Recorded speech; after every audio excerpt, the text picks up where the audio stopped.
ساتھ جنگ کے لیے بالکل ہتھیار کھڑے کیے، ننگے کیے ہوئے ہو کہ ہم نے اللہ اور اس کے رسول صلی اللہ علیہ وسلم کے ساتھ نعوذ باللہ جنگ کرنی ہی کرنی، جو سود کو نہیں چھوڑتا، سود کو نہیں چھوڑتا، وہ اللہ اور اس کے رسول صلی اللہ علیہ وسلم کے ساتھ حالت جنگ میں اس وقت تک جب تک وہ نہیں چھوڑ دیتا، توبہ نہیں کر دیتا۔ میرے عزیز دوستو بھائیو، آج بھی ہم حالت جنگ میں ہیں۔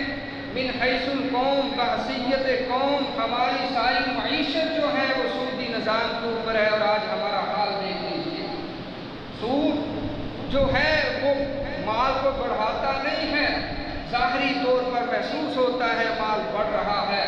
لیکن اتنی بڑی آفت کا انسان شکار ہو جاتا ہے کہ کوئی وہ کبھی پہلے سوچ بھی نہیں سکتا تھا۔ آج ہمارے لوگ جو ہیں سیاستدان، وزیر اعظم صاحب، وزیر مشیر، سارے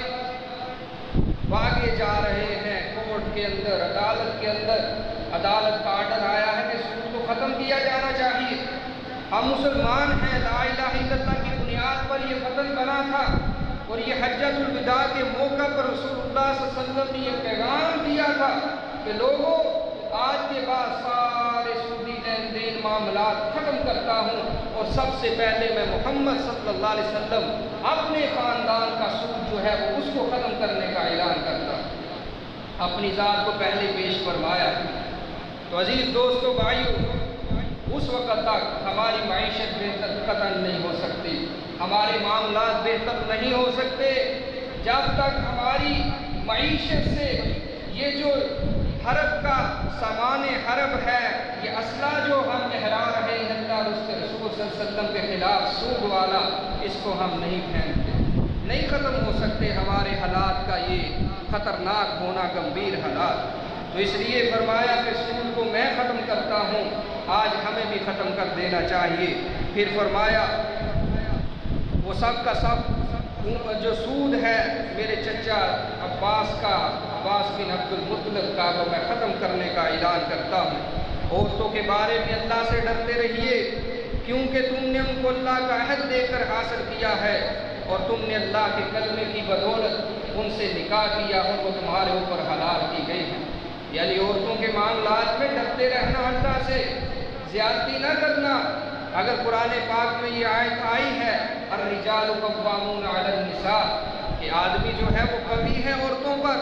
تو اس کے کوئی الٹ اور غلط مطلب نہ لے لینا کہ ان اللہ کی بندیوں کے اوپر تم ظلم کرنا، ستم کے پہاڑ ڈھا دینا۔ ہاں، ان کا حق ہے کہ وہ تمہاری غیر موجودگی میں تمہاری عزت کی، تمہاری جو ہے پاک دامنی کی، تمہارے مال کی، تمہاری جان کی وہ حفاظت کرے، یہ اس کا حق ہے کہ وہ تمہارے بستر پر کسی اور کو نہ آنے دے۔ یہ عورتوں کے اوپر حق ہے، مرد جو اللہ نے رکھا ہے۔ اور اللہ کے نبی صلی اللہ علیہ وسلم نے فرمایا اگر کوئی شخص دیکھ لیتا ہے اپنی عورت کو غلط کرتے ہوئے تو اس کو مار سکتا ہے، لیکن زیادہ نہ مارنا، ہلکا مار سکتا ہے، تأدیباً ادب سکھا سکتا ہے، لیکن مار کے برا حال نہ کر دینا۔ ہاں، اگر تم رکھنا چاہتے ہو تو اچھے طریقے سے رکھ لو، سمجھاؤ، نہیں سمجھتی تو اچھے طریقے سے، اللہ نے ایک طریقہ طلاق رکھ چھوڑا ہے، تم چھوڑ سکتے، لیکن ظلم ہرگز نہیں کرنا۔ آج کل بہت زیادہ ظلم کیے جاتے ہیں عورتوں کے اوپر، بچیوں کے اوپر،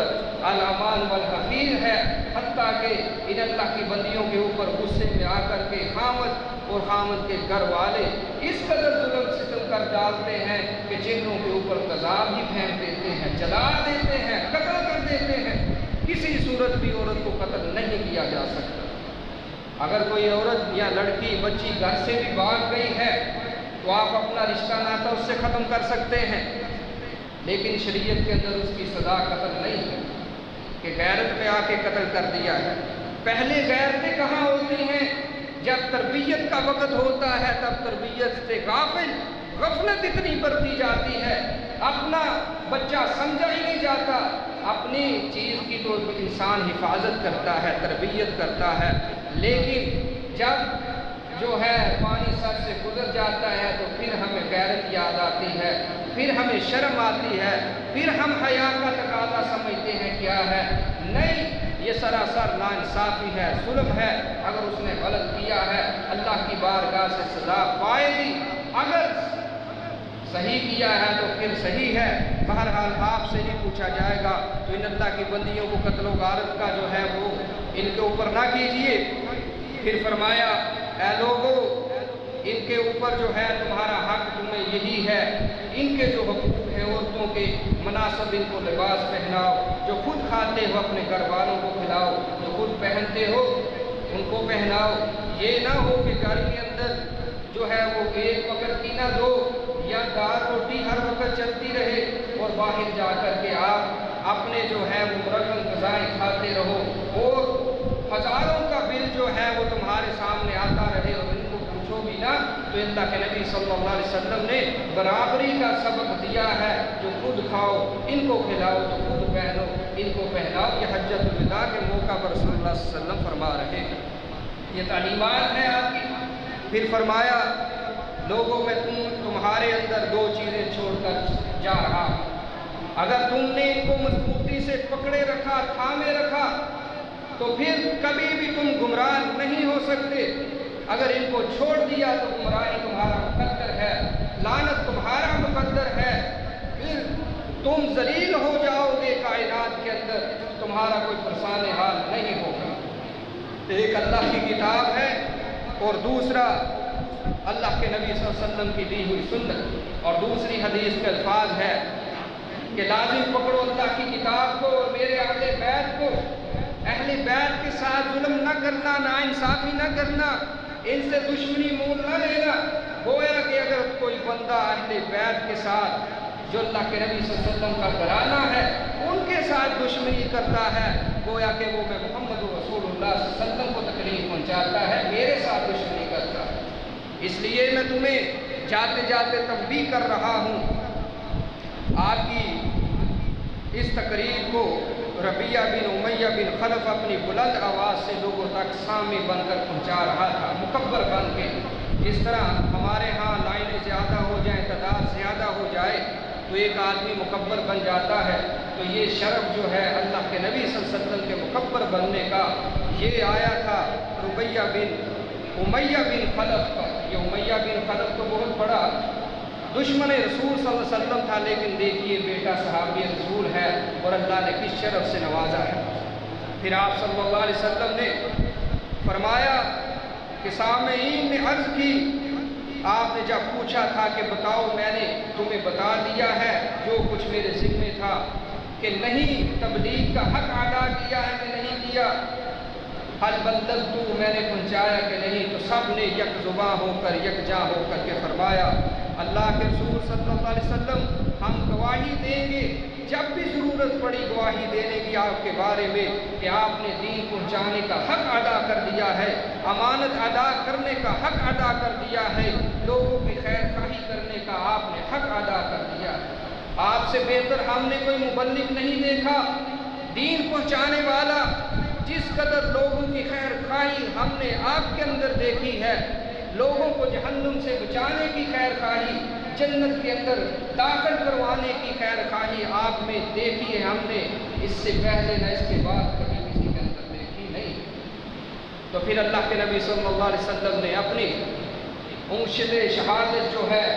اس انگلی کو بلند کیا اور فرمایا اللہم اشہد، اللہم اشہد، الہ العالمین تو بھی گواہ ہو جا اس بات کے اوپر کہ جو ڈیوٹی تو نے مجھے دے کر کے بھیجی تھی وہ میں نے نبھائی ہے، حق ادا کر دیا ہے، اللہ میں اس کے اوپر تیرا شکریہ بھی ادا کرتا ہوں۔ 3 دفعہ اللہ کے نبی صلی اللہ علیہ وسلم نے اس بات کو دہرایا۔ پھر وہاں پر میدان عرفات کا یہ ذکر ہو رہا ہے، وہاں پر اللہ کے نبی صلی اللہ علیہ وسلم نے یہ خطبہ حجۃ الوداع جو ہے وہ ارشاد فرمایا۔ پھر وہاں پر آیت نازل ہوتی ہے، فرمایا الیوم اکملت لکم دینکم واتممت علیکم نعمتی ورضیت لکم الاسلام دینا۔ الہ العالمین نے فرمایا کہ میں نے آج کے دن تمہارے دین کو تمہارے اوپر مکمل قوت کے ساتھ مکمل کر دیا ہے، اور اس کے ساتھ فرمایا کہ رضیت لکم الاسلام دینا واتممت علیکم نعمتی، اور میں نے اپنی جو نعمت تھی اسلام والی وہ بھی تمہارے اوپر پوری کر دیے، اور دین اسلام کو بطور دین میں نے تمہارے لیے پسند کیا ہے۔ دین تو پہلے بھی تھے، عیسائیت بھی ایک دین تھا، یہودیت بھی ایک دین تھا، دین تو بڑے ہیں، ادیان تو بڑے ہیں اور اللہ کے بھیجے ہوئے ہیں، لیکن ان میں سے مجھے جو سب سے زیادہ پسند آیا ہے، جس کو تمہارے رب نے پسند کیا ہے، وہ دین کون سا ہے؟ دین اسلام ہے۔ ان الدین عند اللہ الاسلام، اصل دین تو اللہ کے یہاں ہے، اسلام ہے۔ اسلام کے علاوہ کوئی دین نہیں ہے، وہ دیانِ باطلہ ہے۔ اس لیے عزیز دوستو، وَمَن یبتغی غیر الاسلام دینا فلن یقبل منہ، دین اسلام کے علاوہ اگر کوئی دین لے کر اللہ کے ہاں پیش ہو گیا، فرمایا ہرگز وہ دین اس سے قبول نہیں کیا جائے گا، فَهُوَ فِي الْآخِرَةِ مِنَ الْخَاسِرِينَ، اور اس کا انجام خسارہ ہے، گھاٹا ہے، نقصان ہی نقصان ہے۔ اور فرمایا رُبَمَا يَوَدُّ الَّذِينَ كَفَرُوا لَوْ كَانُوا مُسْلِمِينَ، یہ کافر جب اللہ کی بارگاہ میں پیش ہوں گے نا تو یہ کہیں گے ہائے کاش کہ ہم بھی اسلام قبول کر لیتے، ہم نے کیا ہی نہیں ہے اسلام کو قبول۔ آج بہت سارے مستشرقین اور تجدید پسند نئے لوگ جو ہیں وہ بڑے ٹھیکیدار بنتے ہیں کہ نا جی کوئی اگر دین نہیں قبول کرتا، اسلام نہیں قبول کرتا، پھر بھی وہ جنت میں جا سکتا ہے۔ تمہارے رب نے واضح مہر لگا دی ہے کہ اگر تم اسلام کو قبول نہیں کرتے تو کبھی بھی وہ شخص جنت میں داخل نہیں ہو سکتا۔ کہتے ہیں جی نیک کام کرتے ہیں، تو نیک کام کیا تو اس کا دنیا پہ اللہ بدلہ دینے پر قادر ہے، اللہ اس کو ضائع نہیں کرتا اگر کسی نے نیکی کی ہے۔ تو اس لیے میرے عزیز دوستو بھائیو، دین اسلام قبول کرنا آج حد ضروری ہے، اللہ کی پسند یہی ہے۔ اگر اللہ کو راضی کوئی کرنا چاہتا ہے تو دین اسلام کے اندر پورا اس کو داخل ہونا پڑے گا۔ آمنوا ادخلوا فی السلم کافہ، سر کے بالوں سے لے کر پاؤں کے ناخنوں تک انسان کو، مسلمان کو دین کے اندر داخل ہونا پڑے گا، یہ تمہارے رب کا حکم ہے۔ اس کے بعد اللہ کے نبی صلی اللہ علیہ وسلم نے حضرت بلال سے فرمایا کہ اذان کہی جائے، ظہر اور عصر کی نمازیں عرفات کے میدان میں پھر اللہ کے نبی صلی اللہ علیہ وسلم نے اکٹھی پڑھائی، ایک اذان 2 تکبیروں کے ساتھ، سورج غروب ہونے تک اپنی جگہ کے اندر قبلہ رخ ہو کر کے اللہ کے نبی صلی اللہ علیہ وسلم ذکر اذکار کرتے رہے، تحلیلات، تکبیرات، تسبیحات پڑھتے رہے، اللہ کے سامنے گر گڑا کر کے اپنی امت کے لیے دعائیں مانگتے رہے، اور اللہ کے نبی صلی اللہ علیہ وسلم سے فرمایا گیا کہ آج ہم نے تمہاری ساری امت کو معاف کر دیا، ہاں جو ظالم ہے اس کو معاف نہیں کیا جائے گا۔ ظالم شخص کون ہے؟ ظالم شخص قرآن نے مشرک کو کہا ہے جو اللہ کے ساتھ شرک کرنے والا ہے۔ اس کے علاوہ ہم نے ساری امت کو معاف کر دیا، آپ کی دعا کو قبول کر لیا گیا۔ سورج غروب ہوتے ہی آپ صلی اللہ علیہ وسلم مزدلفہ تشریف لے گئے۔ مزدلفہ میں مغرب و عشاء کی نمازیں جو ہیں جب انسان وہاں پہنچ جائے گا اس وقت ادا کرے گا۔ تو نبی علیہ الصلوۃ جس طرح آج بھی حجاج کرام نماز مغرب یعنی کہ ہمارے ہاں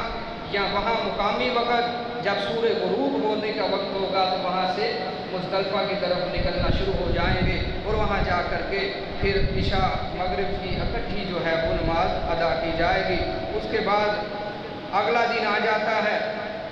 یوم النحر کا دن، 10 ذو الحجہ کا، تو رسول اللہ صلی اللہ علیہ وسلم نے سونت قربان کیے، نحر کیے۔ 63 سالہ آپ کی زندگی تھی، حیات طیبہ تھی، تو آپ صلی اللہ علیہ وسلم نے 63 اونٹ جو ہے وہ اپنے ہاتھ مبارک سے نحر کیے، باقی 37 اونٹ جو ہے وہ حضرت علی رضی اللہ تعالیٰ عنہ نے نحر کرنے کا شرف حاصل کیا۔ اللہ کے نبی صلی اللہ علیہ وسلم نے ایک ہنڈیا جو ہے وہ پکوائی اور فرمایا کہ ہر اونٹ کا گوشت کا کچھ ٹکڑا جو ہے اس ہنڈیا کے اندر داخل کر دیا جائے۔ رسول اللہ صلی اللہ علیہ وسلم کے ان اونٹوں کی بات بھی سن لیجیے۔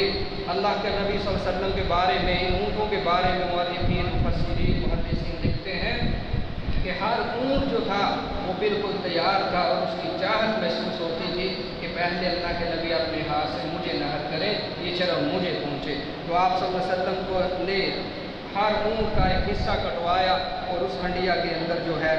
وہ داخل کیا اور سب نے پھر اس کو جو ہے وہ اٹھایا۔ اس کے بعد مکہ تشریف لے گئے اور وہاں پر طواف افاضہ کیا اور آپ صلی اللہ علیہ وسلم نے زمزم پیا۔ اس کے بعد پھر جو ہے واپسی ہوئی اور وہاں جو رمی جمار ہے، شیطانوں کو کنکریاں مارنا ہوتی ہیں، وہ 3 دن جاری اور ساری رہی، حتیٰ کہ 13 ذی الحجہ کا دن آ گیا۔ اور اس کے بعد رسول اللہ صلی اللہ علیہ وسلم نے اس کے علاوہ اور بھی بہت سارے خطبات جو ہیں وہ چھوٹے چھوٹے ٹکڑوں میں روزانہ نبی صلی اللہ علیہ وسلم اپنی امت کو دیتے رہے ہیں، جو ہے مسائل سمجھاتے رہے ہیں۔ خذوا عنی مناسککم، فرمایا کہ مجھ سے مناسک حج سیکھ لو، ہو سکتا ہے کہ اگلے سال آپ لوگ مجھے نہ پائیں، پھر میں حج نہ کر سکوں، پھر آپ مجھ سے نہ سیکھ سکیں، اس لیے جو پوچھنا ہے اس سال ہی پوچھ لیجئے۔ صحابہ اکرام نے بے شمار قسم کے مسائل پوچھے اللہ کے نبی صلی اللہ علیہ وسلم سے، جو خطب احادیث میں موجود ہیں۔ ہمارا چونکہ وقت ختم ہوا چاہتا ہے تو اس لیے ہم یہیں پر ہی ختم کرتے ہیں۔ اللہ کے نبی صلی اللہ علیہ وسلم فرماتے ہیں اس دن شیطان اور اس کے جو چیلے ہیں وہ عرفات کے میدان کے اندر پہاڑوں پر چڑھ جاتے ہیں، تو چیختے ہیں، چلاتے ہیں، روتے ہیں، اپنی بے بسی کو دیکھتے ہیں کہ جن کو ہم نے گمراہ کرنا تھا ساری زندگی ہم نے دل لگایا ہے، گمراہ کرنے کے اوپر قوت جو ہے وہ بسر کی ہے، آج اللہ نے ان کو آسانی سے معاف کر دیا، یہ کیا ہو گیا؟ تو شیطان وہاں بیٹھے روتے ہیں اور یہ سارا منظر دیکھتے ہیں۔ اللہ کے نبی صلی اللہ علیہ وسلم فرماتے ہیں بس اس سال کے بعد اس حرمت والے گھر کے اندر شیطان کی پوجا نہیں ہوگی، بتوں کی پوجا نہیں ہوگی، قیامت تک انشاءاللہ یہی حال رہے گا۔ اللہ تعالیٰ سے دعا ہے اللہ رب العالمین ہمیں بار بار اس مبارک سعادت کی جو ہے زیارت بیت اللہ اور حج بیت اللہ کرنے کی سعادت نصیب فرمائے۔ اللہ ہم سب کو بار بار ان کی سعادت نصیب فرمائے۔ جب تک ہم زندہ ہیں حالت اسلام پر، جب ہوتا ہے حالت ایمان پر آخری وقت، اللہ ہم سب کو کلمہ توحید پڑھنے کی توفیق عنایت فرمائے۔